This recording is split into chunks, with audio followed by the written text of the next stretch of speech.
பையன் ஸ்கூல் லீவுக்கு பாட்டி வீட்டுக்கு போயிருக்கான். அவன் திரும்பி வரும்போது அவனுக்கு ஒரு சர்ப்ரைஸ் கொடுக்கணும்னு ஆசைப்பட்டேன். அதனால தான் இந்த சைக்கிள் ஆர்டர் பண்ணேன். அது வந்துருச்சு. இப்போ அவங்க வீட்டில் யாருமே இல்லை. அதனால் வந்து நான் இதை ஃபிட் பண்ணி பார்க்க போகிறேன்.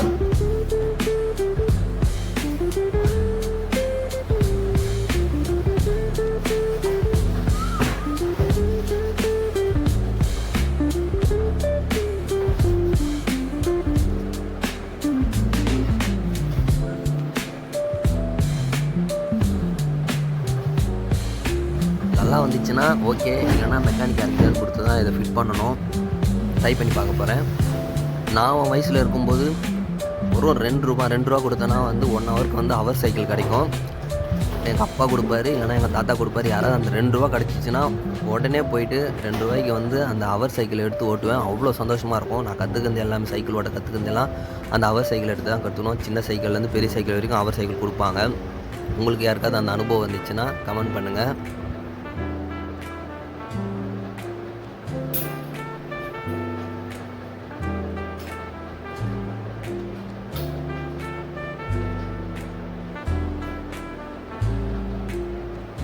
சந்தோஷத்தை காசு கொடுத்து வாங்க முடியாதுன்னு சொல்லுவாங்க. ஆனால் காசு கொடுத்து வாங்கலாம். ரொம்பலாம் தேவையில்லை. இப்போதோ இந்த 2800 கொடுத்து இந்த சைக்கிள் வாங்கியிருக்கேன். அவன் திரும்பி வந்து அவன் மூஞ்சில் அந்த சந்தோஷத்தை பார்க்கணும் பார்த்தீங்களா? அந்த சந்தோஷத்தில் கிடைக்கிற சந்தோஷம் தான் எனக்கு ரொம்ப சந்தோஷமாக இருக்குது. எனக்கு சின்ன வயசில் இதெல்லாம் கிடைக்கலையோ அதெல்லாம் அவனுக்கு கிடைக்கணும்னு நான் ஆசைப்பட்றேன். இந்த 2800 எனக்கு கஷ்டம்தான். இருந்தாலும் வந்து இந்த சைக்கிளுக்காக இப்போ இது ஸ்பெண்ட் பண்ணணும்ன்றது கஷ்டமான விஷயந்தான். இருந்தாலும் வந்து அவனுக்கு அவ்வளோ சந்தோஷமாக இருக்கும். அந்த சந்தோஷத்தை பார்க்கறது எனக்கு ஒரு சந்தோஷம். சைக்கிள் கிடைக்கும் போது அது வந்து நான் அந்த ஹவர் சைக்கிள் ஓட்டுறது அவ்வளோதான். எனக்குன்னு சொந்தமாக சைக்கிள் இருந்ததில்லை. எனக்குன்னு சொந்தமாக சைக்கிள் எப்போ கிடச்சிதுன்னா, நான் 12th முடிக்கும் போது அம்மா ஜெயிச்சதால் வந்து அவங்க சைக்கிள் கொடுத்தாங்க. அந்த சைக்கிளை தான் நான் வந்து சொந்தமாக எனக்குன்னு சொந்தமாக ஒரு சைக்கிள் வந்துச்சு. அதை தான் சந்தோஷமாக ஒரு 6-7 வருஷமாக ஓட்டிகிட்டு இருந்தேன். அதை தான் சொல்கிறேன். எனக்குன்னு சின்ன வயசில் எதுவுமே நிறைய பொருள் கிடைச்சதில்லை.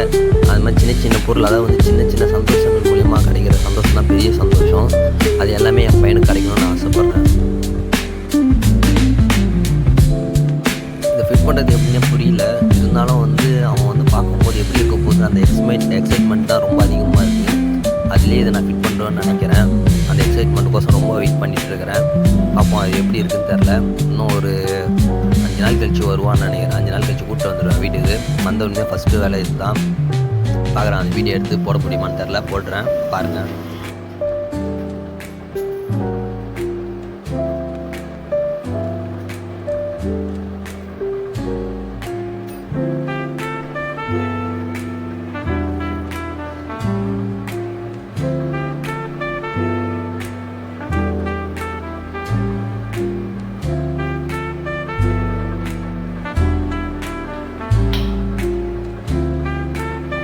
இந்த எக்ஸ்ட்ரா வீல் ஃபிட் பண்ணுறது தான் எனக்கு ரொம்ப கஷ்டமாக இருந்துச்சு. இதுலேயே வந்து எனக்கு எப்படியோ ஒரு 1/2 மணி நேரம் இதுலேயே வந்து ஸ்பெண்ட் பண்ணுற மாதிரி ஆயிடுச்சு. முடியவே இல்லை சுத்தமாக. ஏன்னா இதை எப்படி பண்ணுறதுனே தெரியல. அப்புறமா தான் புரிஞ்சிச்சு.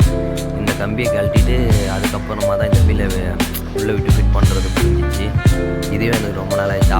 அந்த உள்ளே இருக்கிற மேனுவலே நான் படிக்கவே இல்லை. நானும் இஷ்டத்துக்கு பண்ணிட்டு இருக்கிறேன். அதனால தான் இவ்வளோ நேரம் ஆச்சு. பார்ப்போம் எப்படி பார்த்துன்னு பார்ப்போம். அழகாக முடிஞ்சிச்சுன்னு நினைக்கிறேன். இதுதான் கடைசின்னு நினைக்கிறேன். முடிஞ்சிச்சு.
சின்னதாக ஒரு ப்ராங்க் பண்ணிட்டு அப்புறமா சர்ப்ரைஸ் பண்ண போகிறேன்.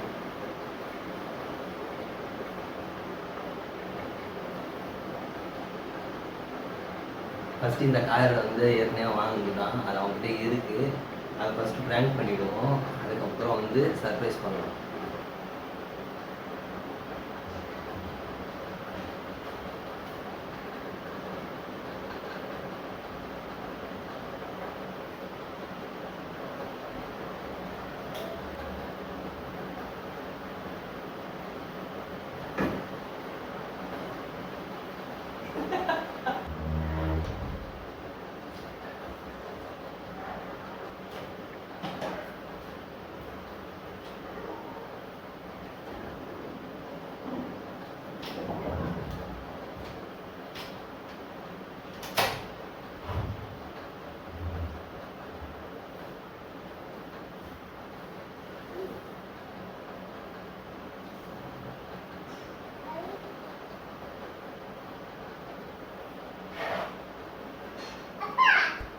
அவ்வளோதாங்க பசங்க.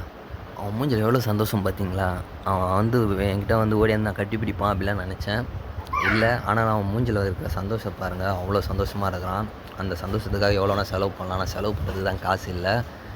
சின்ன சின்னதா பண்ணுவோம் பார்க்கலாம். வாழ்க்கை ஃபுல்லா சின்ன சின்னதா பண்ணி, சின்ன சின்ன சந்தோஷத்த குடுப்பேன்.